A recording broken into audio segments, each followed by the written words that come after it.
Diabetic patients pregnant అవ్వచ్చా? Diabetic పేషెంట్స్లో pregnancy అనేది వస్తుందా?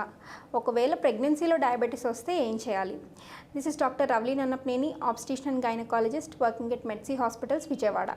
సో డయాబెటిక్ పేషెంట్స్ ప్రెగ్నెంట్ అవ్వచ్చు, ప్రెగ్నెన్సీ వస్తుంది, కానీ మనం కొన్ని జాగ్రత్తలు తీసుకోవాలి.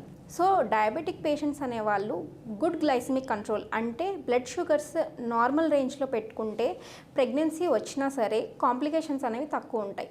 సో ప్రెగ్నెన్సీ ప్లాన్ చేసుకునే వాళ్ళు 3 months ముందు నుంచే ఫోలిక్ యాసిడ్ అనేది స్టార్ట్ చేయాలి. సో ఇది స్టార్ట్ చేయడం వల్ల బేబీస్కి ఆర్గాన్ డెవలప్మెంట్లో అబ్నార్మాలిటీస్ ఏం లేకుండా ఉంటాయి. అండ్ హెచ్బిఏవన్సీ అనేది ఒక టెస్ట్ ఉంటుంది. ఆ టెస్ట్లో 3 months యావరేజ్ బ్లడ్ షుగర్ ఎట్లా ఉందనేది తెలుసుకోవచ్చు. సో హెచ్బిఏవన్సీ అనే పరీక్ష చేయించుకొని అది లెస్ దెన్ 6.5 ఉండడం అనేది చాలా మంచిది.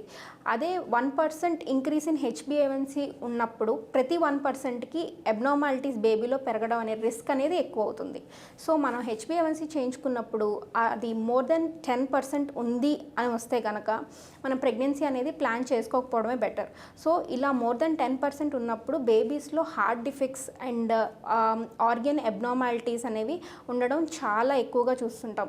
సో డయాబెటిక్ పేషెంట్స్ అనేవాళ్ళు ప్రీ కన్సెప్షనల్ అడ్వైస్ అనేది ఒక గైనకాలజిస్ట్ని కన్సల్ట్ అయ్యి హెల్త్ ఆప్టిమైజ్ చేసుకొని బ్లడ్ షుగర్ లెవెల్స్ అనేవి నార్మల్ రేంజ్లో పెట్టుకొని అప్పుడు ప్రెగ్నెన్సీకి ప్లాన్ చేసుకోవడం అనేది మంచిది. ఇలాంటి ఇన్ఫర్మేషన్ మీద ఫర్దర్గా మీకు ఏమైనా డౌట్స్ ఉంటే కింద స్క్రోల్ అయ్యే నెంబర్కి కాల్ చేసి అపాయింట్మెంట్ తీసుకోండి. Thank you.